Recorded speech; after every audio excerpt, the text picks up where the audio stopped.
마태복음 2장 13절부터 15절까지의 말씀입니다.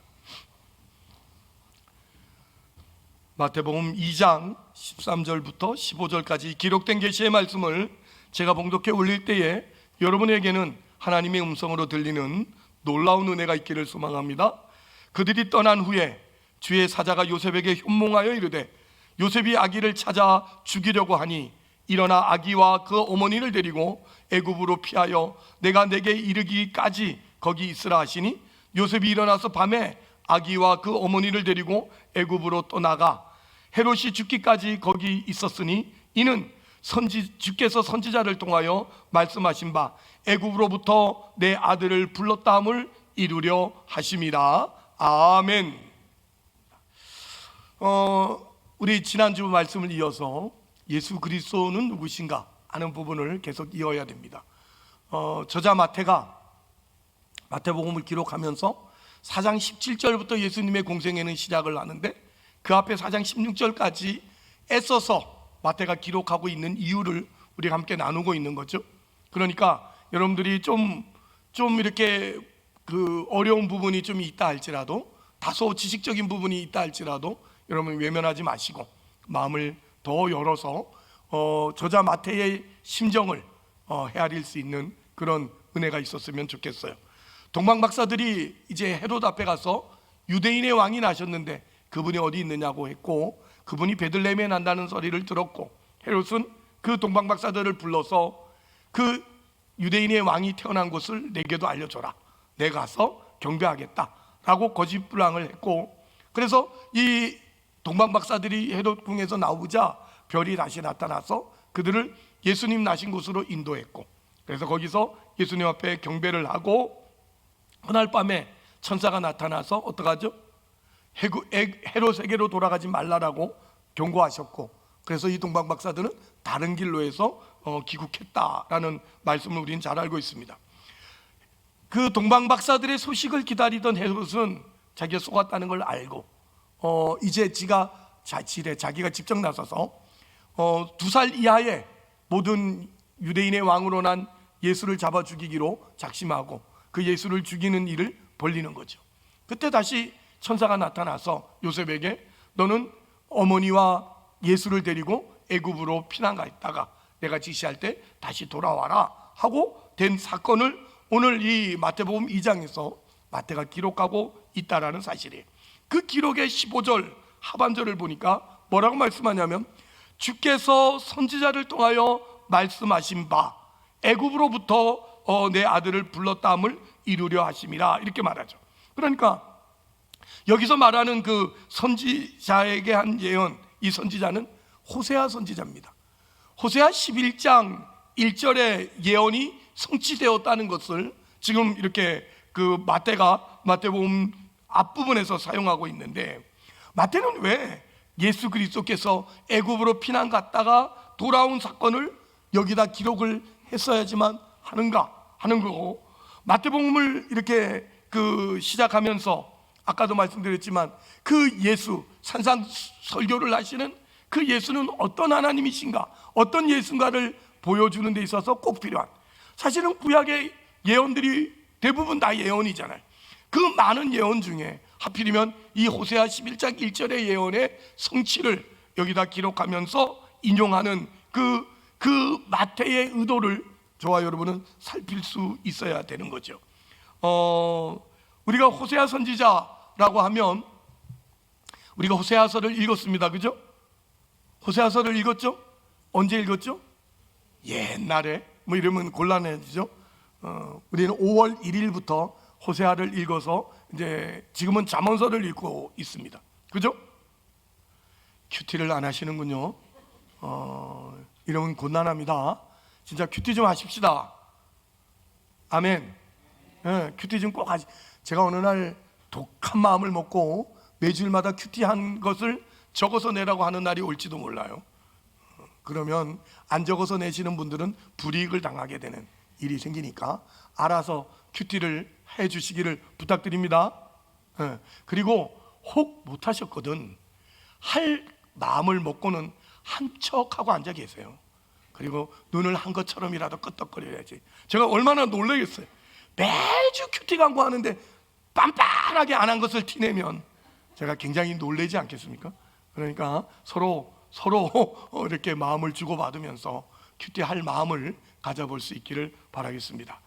아무튼 그래서 5월 1일부터 호세아서를 읽었는데, 이 호세아 선지자는 우리가 지금 계속 생각해 오고 있는 이사야 선지자와 또 미가 선지자, 동시대 선지자입니다. 그래서 이 호세아 선지자가 활동하면서 기록한 말씀들이 참 특이했는데, 여러분이 예수라는 이름은 헬라식 표현이라 그랬어요, 그죠? 그러면 이 예수를 히브리식 표현으로 쓰면 뭐가 되죠? 예수는 헬라식 표현이에요. 헬라어식으로 쓴 것이 예수. 그러면 이 예수를 히브리어식으로 표현하면 뭐죠? 여호수아.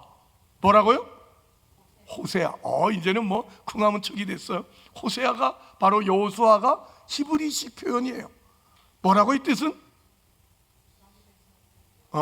구원입니다. 구원. 자기 백성을 저희에서 구원할 자리에서 구원. 그래서 호세아는 구원의 뜻을 갖고 예수와 같습니다. 그러면 똑같은 힘 여호수아도 동일한 뜻을 가지고 있는 거죠.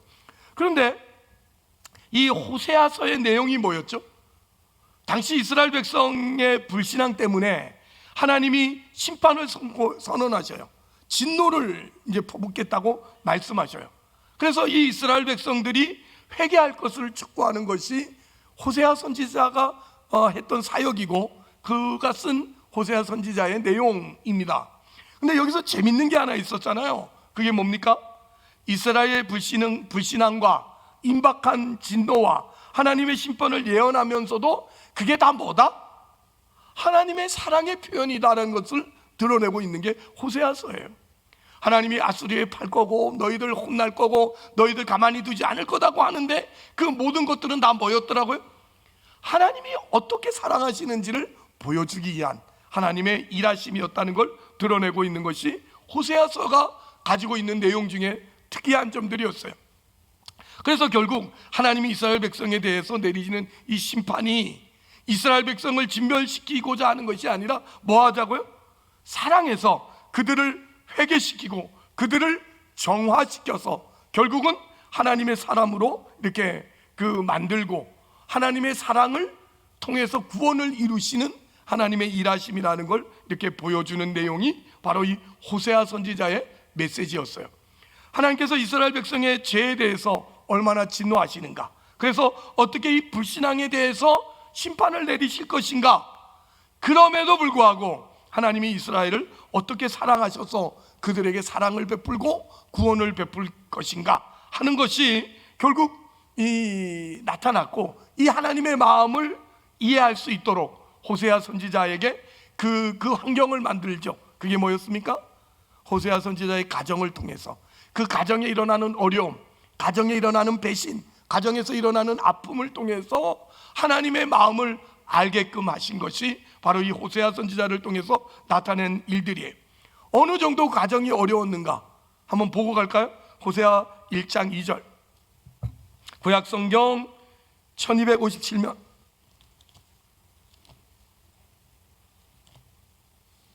호세아는 다니엘서 다음에 있어요. 다니엘서 다음에 호세아 1장 2절. 이렇게 찾는데 오래 걸리시면 호세아서를 안 읽었다는 그런 증거가 될 것 같아요. 호세아 1장 2절. 오늘 자막에 영어를 쓴 건 우리 박순자 군사님 조카분이 오신다고 해서 방송실에서 새벽까지 자막을 만들어서 저렇게 영어를 써놨다는 거 아닙니까? 물론 여러분은 다 읽을 수 있을 거라고 저는 이렇게 믿습니다만은, 참 우리 저 두 분이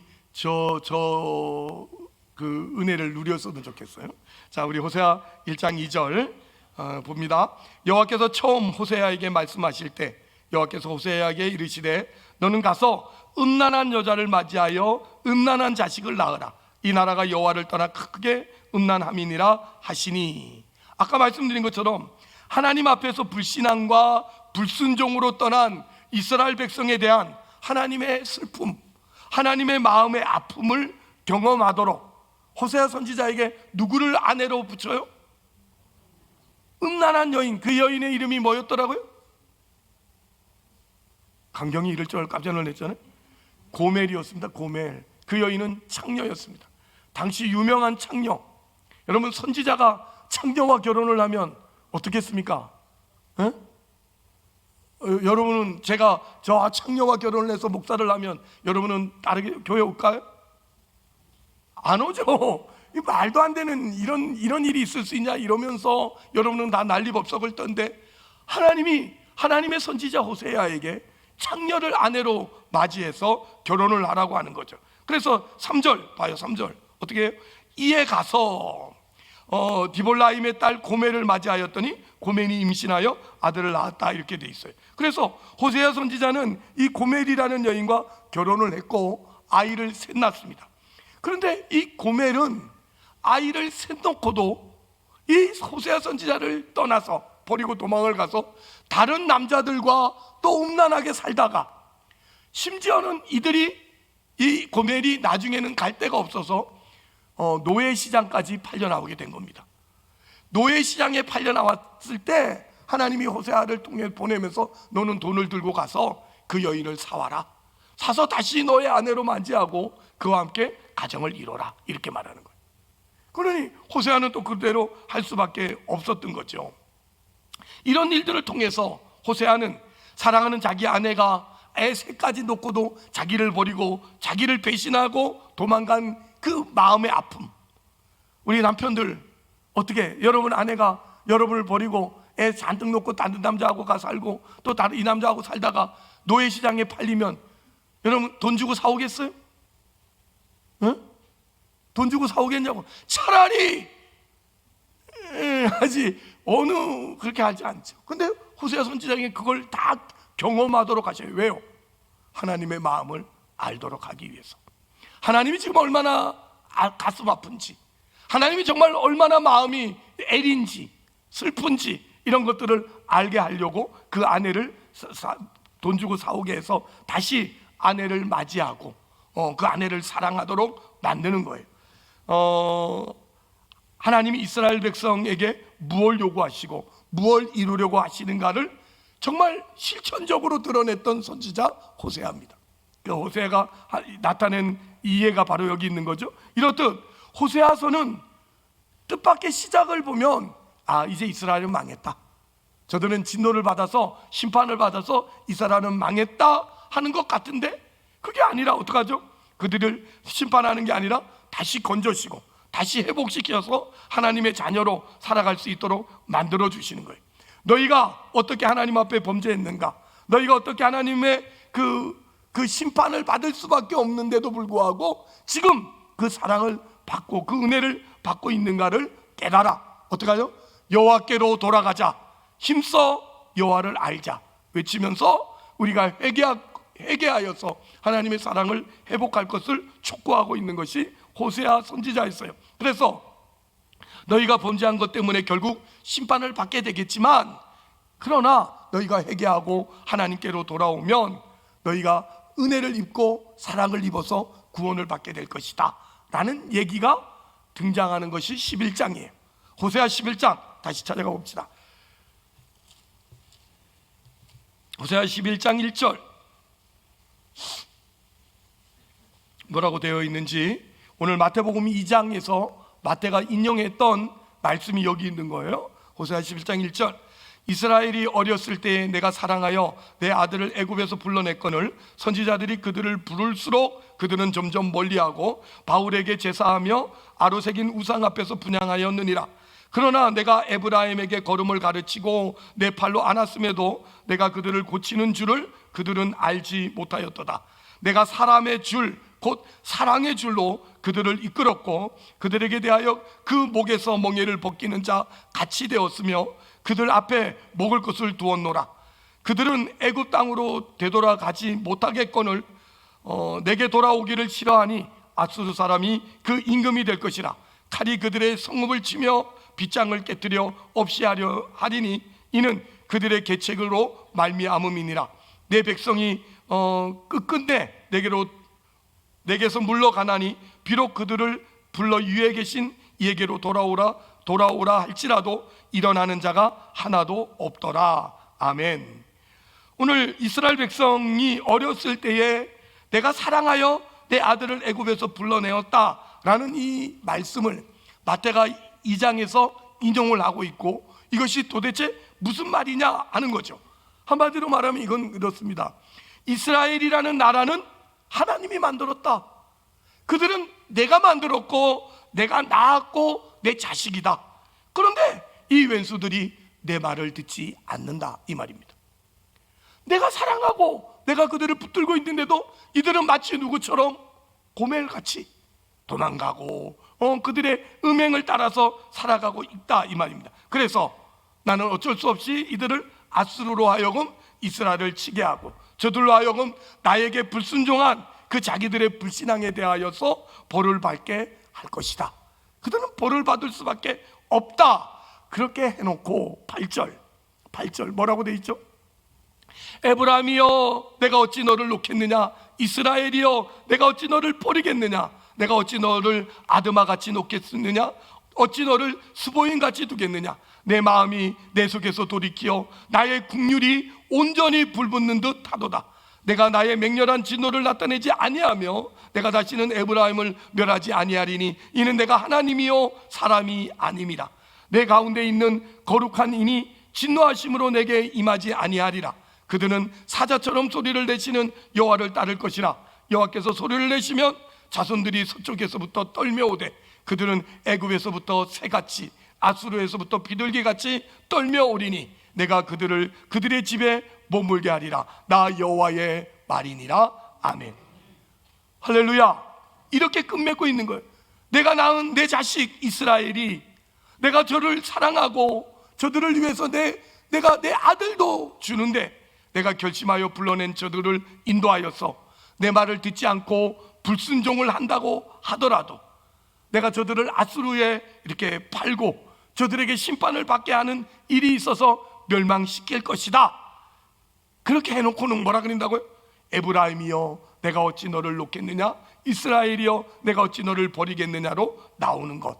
앞뒤가 안 맞는 얘기를 하는 것 같은데, 이 앞뒤가 안 맞는 얘기는 사실은 출애굽기 32장을 가면 우리가 충분히 알 수 있는 사건이 등장해요.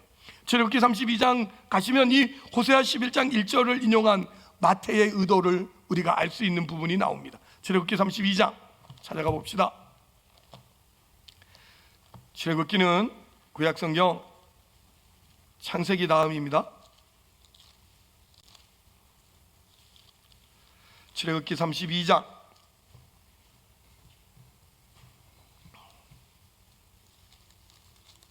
7절, 32장 7절. 이때는 그 하나님께서 모세를 애굽에 종살이하던 430년 동안 종살이하고 있는 그들을 불쌍히 여겨서 모세를 보내서 출애굽시켰어요. 출애굽시켜서 이제 시내산 아래에 모은 겁니다.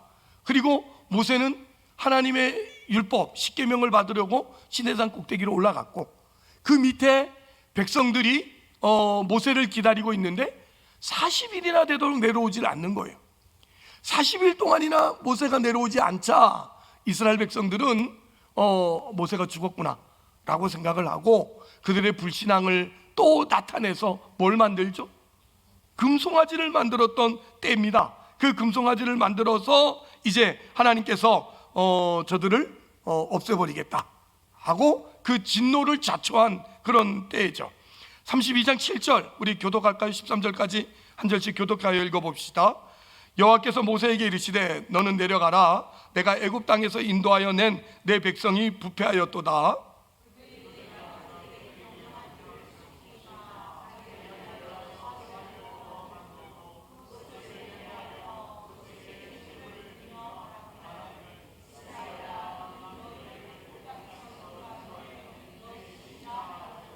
여호와께서 또 모세에게 이르시되 내가 이 백성을 보니 목이 뻣뻣한 백성이로다.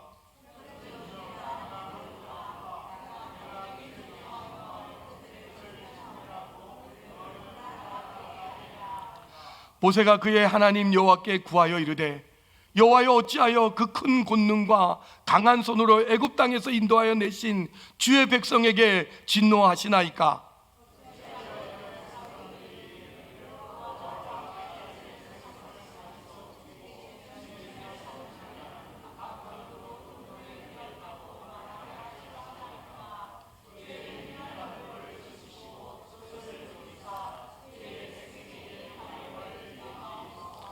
주의 종 아브라함과 이삭과 이스라엘을 기억하소서. 주께서 그들을 위하여 주를 가리켜 맹세하여 이르기를 내가 너희의 자손을 하늘의 별처럼 많게 하고 내가 허락한 이 온 땅을 너희 자손에게 주어 영원한 기업이 되게 하리라 하셨나이다. 아멘. 잘 보세요. 우리가 읽었지만 이 범죄한 이스라엘에 대한 하나님의 진노하심이 이 백성을 진멸하고 모세로 하여금 새로운 민족을 만들겠다라고 하시는 거잖아요. 그랬더니 모세가 답변을 해요. 이 모세가 한 답변, 이 답변이 모세는 그냥 한 말이 아니고 하나님의 뜻을 알고 하나님의 마음을 제대로 이해한 답변이다 이거예요. 지금 이스라엘 백성을 진멸하겠다고 하시는 하나님은 진짜로 진멸해서 없애버리려고 하는 게 아니라 지금 모세의 답변을 통해서 하나님의 마음이 어떤 마음인지를 알고자, 알게끔 하시고자 지금 하시고 있는 사실인 거예요. 아시겠습니까? 이 모세의 답변은 다른 거 아니에요. 이런 거예요. 하나님, 왜 이스라엘 백성이 불순종했다고 화를 내십니까? 저들이 다른 백성보다 뭐 신실하고 저들이 잘나고 뭔가 다른 백성들보다 달라서 택하셨습니까? 아니지 않습니까? 언제 하나님이 아브라함과 이삭과 야곱에게 맹세할 때 저들에게 어떤 조건을 붙여서 맹세하셨습니까? 하나님 자신을 근거로 해서 맹세하셨잖아요. 하나님 자신을 근거로 해서 맹세하셨어요. 하나님의 의지와 하나님의 신실하심과 하나님의 사랑과 하나님의 능력이 이스라엘을 하나님의 백성으로 만들 이유가 되었었지. 언제? 이스라엘의 순종과 이스라엘의 열심과 이스라엘의 신실하심이 근거가 된 적이 있습니까? 이게 모세의 답변이라고요. 여러분 이건 놓치지 마셔야 돼요. 그러자 하나님이 마음을 돌이켜서 어떻게 했다고요? 그들에게 벌을 내리지 않고 진멸하지 않겠다라고 말씀하신 게 출애굽기 32장 사건이에요. 바로 이 얘기예요. 오늘 이스라엘이 지금 호세아 11장 1절에 어떻게 부르고 있다고요? 이스라엘이 어렸을 때 내가 사랑하여 어디서 불러냈다고요? 애굽에서 불러냈다 이거잖아요. 언제? 어렸을 때 하나님이 낳아서 하나님이 불러냈다는 거예요. 하나님이. 여러분 이 모든 게 조건이에요. 이스라엘이라는 존재는 저들의 능력과 자격과 조건으로 하나님의 백성이 된 것이 아니라 하나님이 그의 사랑과 그의 뜻과 그의 열심과 그의 의지로 선택한 것이다 이 말이에요. 여러분 놓치지 마세요. 여러분 이건 반드시 기억하셔야 돼요. 한번 읽읍시다. 시작. 이스라엘이라는 존재는 저들의 능력과 자격과 조건으로 하나님의 백성이 된 것이 아니라 하나님이 그의 사랑과 그의 뜻과 그의 열심과 그의 의지로 선택된 것이다. 저들이 하나님의 백성이 되기 위해서는 책임도 있어야 되고 하나님의 마음에 들기도 해야 되지만 그게 조건이 아니고 뭐죠? 하나님께 부름을 받았기 때문에 주어진 책임에 불과하지 그것이 구원받는 조건이거나 그것이 하나님의 자녀되는 조건은 아니다 이거죠. 우리 지난 시간 2시간 동안에 이 임마누엘에 대해서 생각을 했어요. 여러분 성경에 예언한 마태복음에서 인용했던 이사야의 첫째 아들이 이름이 뭐죠? 이사야의 첫째 아들 이름이 뭡니까? 이러지 말고 정확하게 뭐라 카노?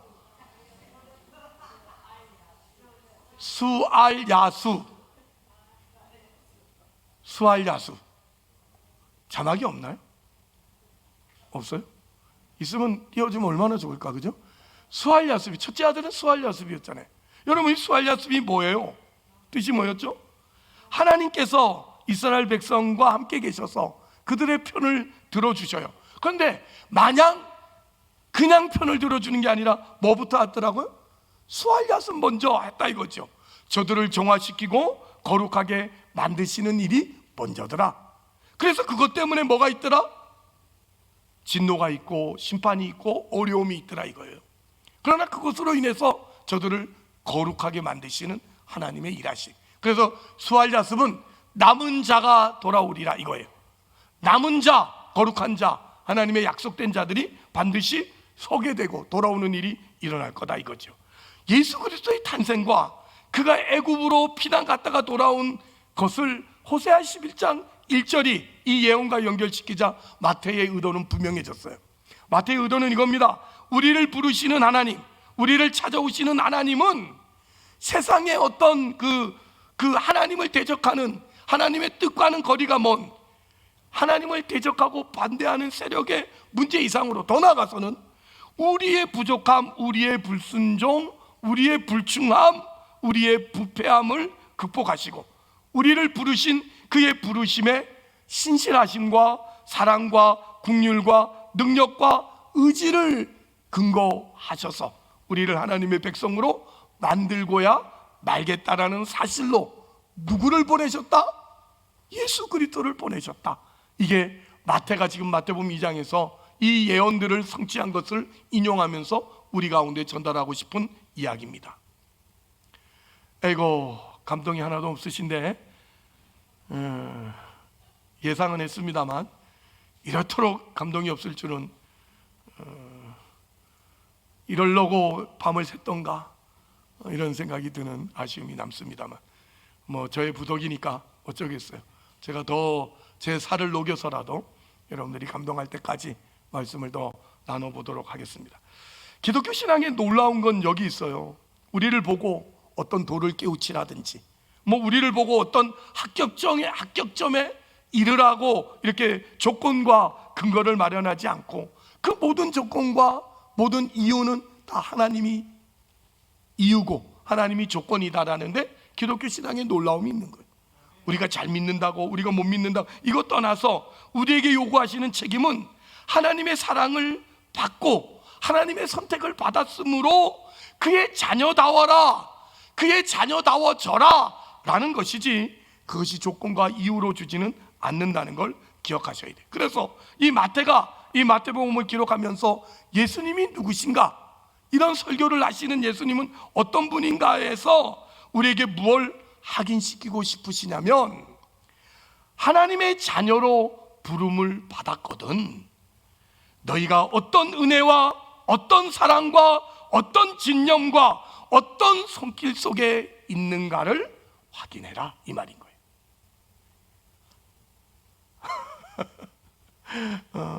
이게 마태복음이 2장의 구약의 성경의 예언을 성취한 것을 쓰면서 우리 가운데 하기 싶은 거예요.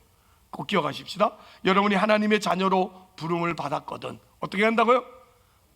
우리가 어떤 은혜를 받고 있는지, 어떤 사랑과 어떤 집념과 어떤 손길 속에 있는가를 늘 확인하셔야 돼요. 이걸 놓쳐버리면 우리는 금방 내가 가진 것으로 조건을 삼으려고 들고 늘 이런 하나님의 자녀된 것이 자기에게 조건이 있는 것 같아서 예수 잘 믿을 때는 막 할렐루야 이러고 신앙도 좋은 것 같다가도 좀만 신앙이 없으면 그냥 나 같은 건 죽어야 된다 그러고 교회도 못 나갈 것 같다 그러고 이런 이상한 일들을 벌이고 있는 것은 참으로 안타까운 거예요. 하나님의 자녀된 것이 가지는 그 불변한 영원한 운명 속으로서의 안심과 하나님이 우리에게 주신 복의 그 운명을 놓치지 말라 이거죠. 저와 여러분이 오늘도 예수 믿고 살면서 가장 어려운 신앙의 문제는 뭡니까?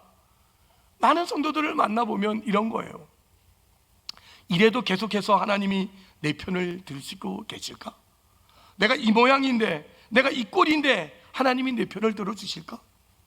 이런 생각을 갖는 거죠. 어젯밤에 전화도 안 오던 우리 둘째 녀석이 전화가 왔어요. 아빠, 그래서 이놈이 돈이 필요한가 보다. 그래서 지갑부터 열어봤죠. 돈이 있는가 없는가. 그랬더니 웬일로 이런 얘기를 해요. 아빠, 제가 오늘 자격증 시험을 봤는데 아빠 기도 좀 해주세요 이러는 거예요.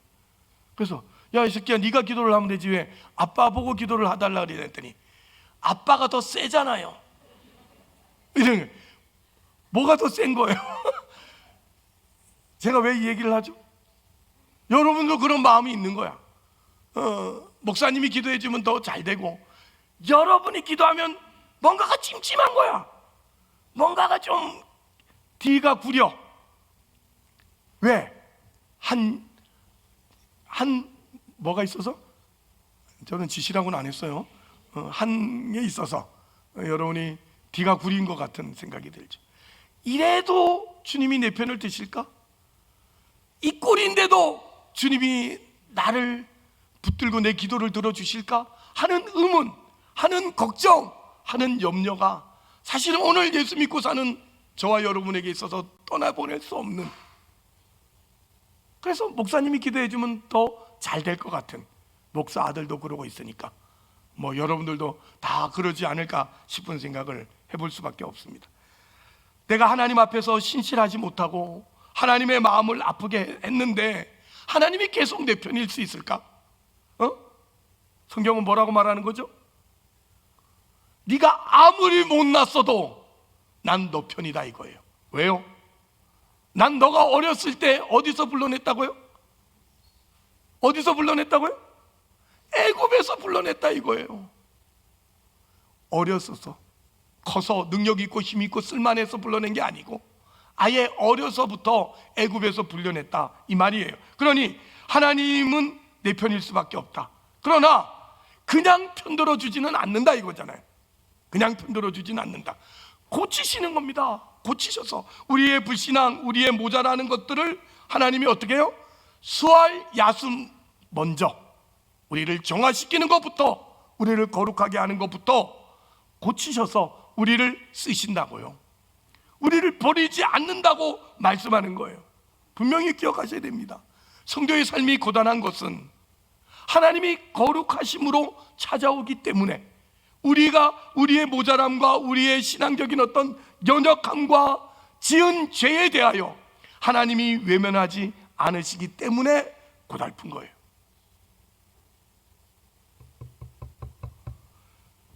그러나 그것은 사랑의 손길이고 하나님이 복 주시는 손길이기 때문에 결국은 우리를 완성의 자리에, 영광의 자리에, 복된 자리에 이르게 할 변함없으신 하나님의 신실한 손길이다 라는 거죠. 이것이 바로 오늘 예수 그리스도의 탄생에서 가지는 가장 크게 확실하게 나타나는 이 마태의 지적이에요.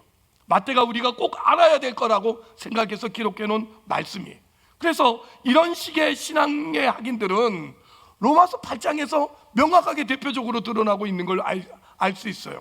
이런 표현들을 제대로 이해하셔야지만 참다운 신자의 어떤 힘과 자랑을 알게 되는데, 여러분 마태복음 8장을 한번 가보십시다. 마태복음 8장, 로마서 8장, 로마서 8장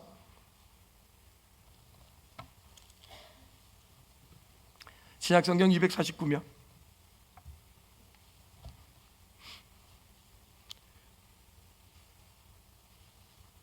로마서 8장 31절, 이런 시각으로 여러분들이 분명히 확인할 수 있어야 됩니다. 함께 읽읍시다. 시작. 그런즉 이 일에 대하여 우리가 무슨 말을 하리요? 만일 하나님이 우리를 위하시면 누가 우리를 대적하리요? 이게 무슨 말씀인지 알겠어요? 우리 신자들의 모든 안심과 힘과 자랑과 승리와 운명은 다 뭐에 있다고요? 하나님이 우리 편을 든다는 사실 아래에 있다라는 거잖아요. 하나님이 우리와 함께 계시다는 사실, 하나님이 우리를 위하시면 누가 우리를 대적하리요?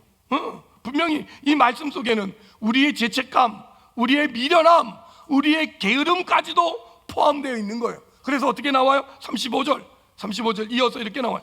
누가 우리를 그리스도의 사랑에서 끊으리요? 환난이나 공고나 박해나 기근이나 적신이나 위험이나 가리랴. 아시겠습니까? 미련함이나 뭐 의심하는 거나 연약함이나 심지어 우리의 게으름마저도, 이런 것들이 다 여기에 들어가 있는 거예요. 금주에 외울 말씀 38절, 로마서 8장 38절 함께 읽읍시다. 시작. 내가 확신하노니 사망이나 생명이나 천사들이나 권세자들이나 현재일이나 장래일이나 능력이나 높음이나 깊음이나 다른 어떤 피조물이라도 우리를 우리 주 그리스도 예수 안에 있는 하나님의 사랑에서 끊을 수 없으리라. 아멘. 이것이 바로 내 아들을 애굽에서 불러냈다. 하나님이 우리를 불렀다. 하나님이 우리를 지었다. 내가 너를 낳았다. 하나님이 우리를 사랑했다. 그러므로 그 어떤 것도 하나님의 사랑을 번복하거나 하나님의 사랑을 포기하거나 하나님이 함께 계시는 일로 인해서 성취하시려는 것을 실패하게 만드는 일은 없다. 하나님이 너희 함께 있는 한, 너희가 어렸을 때 애굽에서 내가 너를 불러낸 이상 너희의 부족함도 문제되지 않는다, 이 말이에요. 이것이 호세아 선지자를 통해서 이스라엘에 하는 예언이에요. 예수 그리스도로 말미암아 이제 하나님께서 부르시는 그 사랑을 입은 하나님의 모든 백성에게 확인시키는 변함없는 저와 여러분의 운명, 복된 운명이에요. 이 운명은 변개되지 않습니다. 하나님은 포기하지 않습니다. 하나님은 우리를 부르시면은 후회하심이 없는 그런 하나님이십니다.